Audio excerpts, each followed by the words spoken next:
कुछ दुखदाई बात हम बताते हैं आपको। 1-1.5 साल पहले मैंने देखा हार्वर्ड यूनिवर्सिटी में पॉलिटिकल प्रोटेस्ट हो रहा है। वहां तो तब लोग स्टूडेंट्स प्रोटेस्ट करते थे ट्रंप के विरोध में, ये सब होता था। एक मैंने देखा कि कई प्रोटेस्ट हुए by Indian students against something in Indian government, कुछ सीए एनआरसी कुछ भी, देयर इन हार्वर्ड यूनिवर्सिटी। तो मैंने उन स्टूडेंट से बात किया, I spoke to them. You see, have you ever noticed किस इतने सारे देश से स्टूडेंट्स है वहां पर एट हार्वर्ड यूनिवर्सिटी? कभी देखा किसी देश के स्टूडेंट अपने देश के खिलाफ प्रोटेस्ट करते हैं इन इंटरनेशनल फील्ड? कभी नहीं। I never saw it and they also could not से, हाँ ऐसा तो कभी नहीं देखा। क्या उन सब देशों में कुछ गलत नहीं है? इंडिया से बहुत ज्यादा बुरा हाल है उधर, many many countries much worse. तो ये क्यों कर रहे हैं? अब क्यों कर रहे हैं? द रियल रीजन इज, ये बहुत खतरनाक रीजन है। इट्स नॉट रियली कि मैं ये पॉलिटिकल इशू को सपोर्ट करता हूं, हमारा गवर्नमेंट या कोई कुछ खराब कर रहा है उसके खिलाफ हम प्रोटेस्ट करें, that you can do. But मैंने एकदम नजदीक से देखा कि द रियल रीजन एक अपने ऊपर हीन मानसिकता है।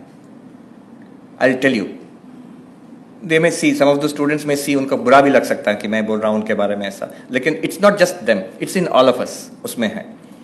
The real reason I am protesting against my country, my government, some policy is मैं अपने जो गोरे फ्रेंड्स हैं, white skinned boys and girls in my class, उनके सामने हीरो बन सकूं। अपना देश, अपना कल्चर को गाली देना एक हीरो बनने का एक तरीका है, गलत तरीका है और bound to fail। आप हीरो नहीं बन सकते, they will not respect you।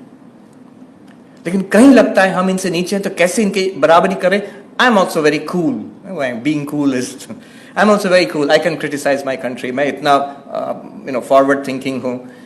I never saw that same thing in any other student group. Unfortunate, very unfortunate.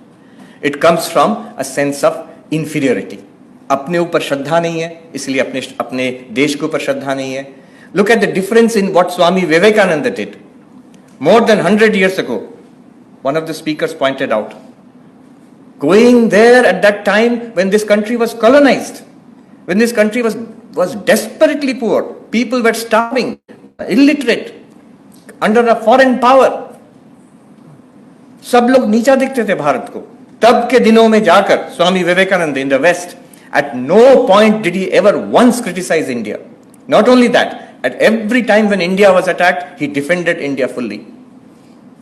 He did not give 1 inch of ground. And when he came back to India, he did not spare us. Her lecture big against casteism, against the oppression of women, against superstition, he hit us very hard. लेकिन उनका क्या था? आपको criticise करेंगे आपके मुंह पर, आपके पीठ पीछे, आपको I will defend you till my death. This was the spirit of Vivekananda. In contrast to that, I am sorry to say, there are students की बात नहीं कर रहा हूं, they are young.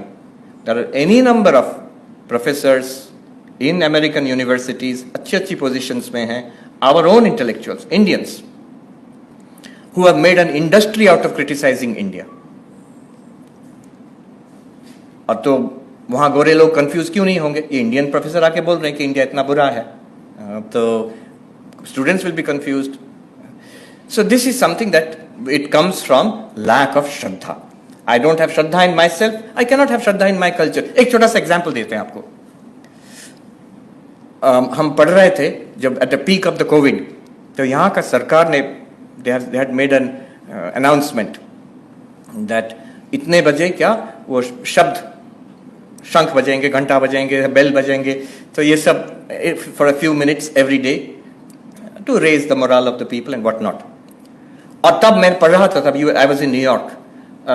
हमारे बुद्धिजीवी जो इधर हैं उस पर हंसी मजाक उड़ा रहा था, ये क्या गंवारपन है, असली काम करो, ये घंटा बजाने से थोड़ी कुछ घंटा होगा। And you know, I was so hurt by this because I was sitting in New York, और हर दिन 6:30 बजे न्यूयॉर्क में, मैनहट्टन में घंटा बजाते थे, बर्तन बजाते थे, हॉर्न बजाते थे। New York mayor had told them every day at 6:30 PM, जब At that time, COVID infection was at its maximum in the world in New York. हर दिन, every day, at the peak, number of deaths in one city in New York was more than 1,000.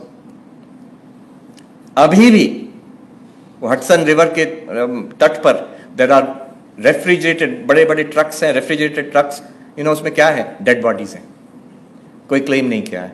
हम लोग को कैसे पता चला? जो truck के मालिक हैं बोले भाई अब तो हमारा ट्रक वापस करो, बॉडीज को जलाओ।